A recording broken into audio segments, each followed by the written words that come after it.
Nos visita desde Algeciras Perico el Pañero en esta cita con la Asociación de Arte Flamenco de Badajoz.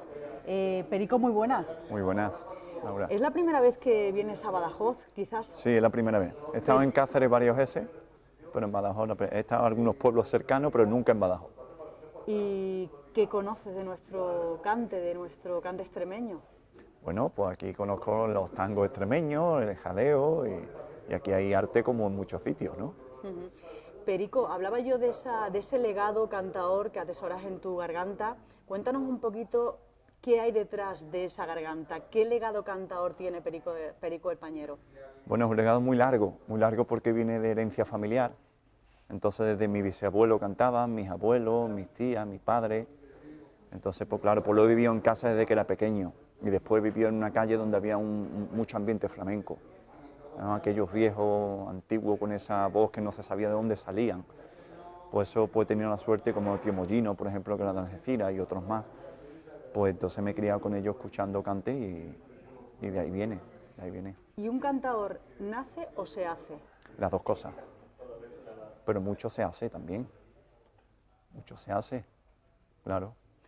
Tu cante, por lo que he podido leer por las redes sociales, internet, es un cante antiguo, un cante con historia. Sí. Se sigue valorando este cante, porque ahora parece que el flamenco va hacia otros derroteros, o intenta ir hacia otros derroteros por el tema de que hay que comer, como artistas también, ¿no? Sí. Pero, ¿crees que se valora este arte todavía tan hondo? ¿O cómo te sientes tú cuando...? Yo creo que nunca ha sido valorado, hoy menos. Hoy menos porque en el género, yo te puedo hablar de mi género, que nosotros siempre le hemos llamado cante gitano andaluz. Pues mi género pues se ha ido perdiendo muchas cosas, muchos ingredientes de esa esencia. Entonces, claro, el cante se fue adaptando también a un público, se fue adaptando ese cante flamenco que es más entendible para un público. Y el cante más puro, pues, que está más preparado para entenderlo. Eso es normal. A mí me pasaría igual en un museo de cuadros, me iría a lo mejor para un paisaje que está menos valorado, pero es que es lógico. O sea, que hay que aprender a escuchar flamenco. Sí, en cierto modo, sí. Bueno, hay público que no entiende tanto y los reciben también, o sea, que hay un poco de todo. Pero es un poquito más duro, quizás para el público que no entienda. Es menos acancionado, lo podemos decir así. Entonces, claro, un público que a lo mejor... Hay mucha gente que le gusta ir a un teatro de flamenco y no tiene por qué entender o no tiene tiempo, y es perfectamente respetable. Entonces el artista pues tiene que intentar llegar también a ese público. Hablas del cante gitano andaluz. Desde tu opinión, ¿existe ese cante gitano y ese cante payo? ¿Se diferencia? ¿Hay casos en los que no? Claro, el cante... ¿Y cuál es la diferencia? ¿Cómo es ese cante gitano? Bueno, ese cante gitano tiene unos ingredientes propios que fueron desarrollando el gitano de la Baja Andalucía. Si miramos, por ejemplo, el cante por soleá, cante de Joaquín de la Paula, de la Roerna, de la Andonda, de Frijones, de la Cerneta, de Juaniquí, de Ocellanda, todo era en gitano. Quiere decir que la gran mayoría de los cantes por soleá, por seguirilla y toná, lo crearon los gitanos. Y además hay unos ingredientes para ejecutar esos cantes. El cantador que no era gitano coge esos cantes y lo interpreta a su forma también muy bien hecho. Son conceptos diferentes. Todos esos cantadores que has nombrado decían que cantaban esa amargura, esas penas, ¿no?, que tenía la vida de entonces. Hoy también hay otras penas, ¿no? Pero para que uno cante como tú cantas, ¿tiene que haber realmente sufrido o no es necesario? Porque hay veces que dice hay que saber cantar, o sea, hay que saber o haber sufrido para saber cantar, ¿no? En mi opinión no, en mi opinión no. Esa pena fue uno de los ingredientes en sinergias con otros donde surgió estos cantes. Por ejemplo, si miramos las primeras letras por tonar, vemos que me metieron en el calabozo, o igual que también los cantes por tananto que hacían en las minas, ¿no? Contaban ellos sus penas que pasaban ahí. Fue uno de los ingredientes, pero no se puede hablar de pasar fatiga con una totalidad, en mi opinión.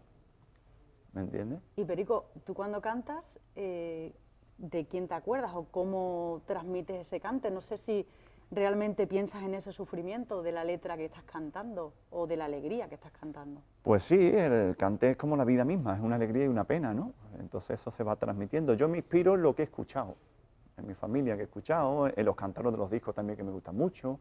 Entonces es una mezcla de muchas cosas. Yo creo que como todos los artistas, ¿no? Al final todos los artistas debe ser una mezcla de muchas cosas, porque si cantamos igual que otro, pues no tendría gracia, ¿no?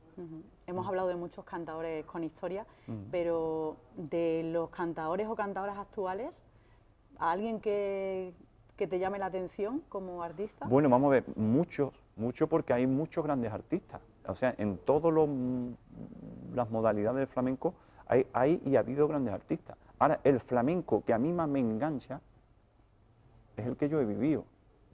Mairena decía una frase para mí muy sabia, dice, es que yo soy de una metafísica gitana. Claro, si yo me he criado en un barrio gitano y he escuchado el cante, como estamos hablando de Soledad Alcalá, quejándote de esa forma, pues es el que más me llega al alma. Hay artistas que han bebido de la raíz, como es tu caso, pero no se cierran al flamenco actual, a esa experimentación de alguna manera que hacen algunos artistas. ¿En tu caso tienes claro que no llegarías a esa frontera o todo es que te planteen algo interesante a la hora de hacerlo? No, yo de momento voy cantando lo que yo siento, lo que a mí me gusta. Yo con eso estoy bien conmigo mismo y es lo que a mí me gusta. ¿Y estás pensando en algo, estás en algún trabajo inmerso, alguna grabación, sí, algún disco? estoy pensando en una grabación de un disco, que quizás escriba algunos artículos aclarando los temas que estamos hablando. Y bueno, pues en esa grabación es muy interesante porque he escrito muchas letras propias y además ahí habrá letras inéditas, por ejemplo una sigrilla de Frijones, del mismo Frijones, que mi abuelo se la escuchó a Arturo Pavón, hermano de Pastor y Tomás, o una sigrilla de Guajambre, que mi abuelo tenía mucha amistad con Guajambre.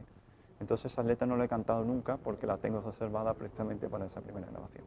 ¿Y va a tener nombre ese disco? Bueno, tendrá nombre, claro. Le pondremos un nombre. Pero que no vamos a decir aquí, ¿no? No, todavía no. Pues te emplazo que cuando saques ese disco vengas a la Asociación de Arte Flamenco de Badajoz, a Extremadura, a presentarla. Perico El Pañero, muchísimas gracias por este ratito. Pues ya ven, historia, legado flamenco en la garganta de Perico El Pañero, hoy aquí en la Asociación de Arte Flamenco de Badajoz.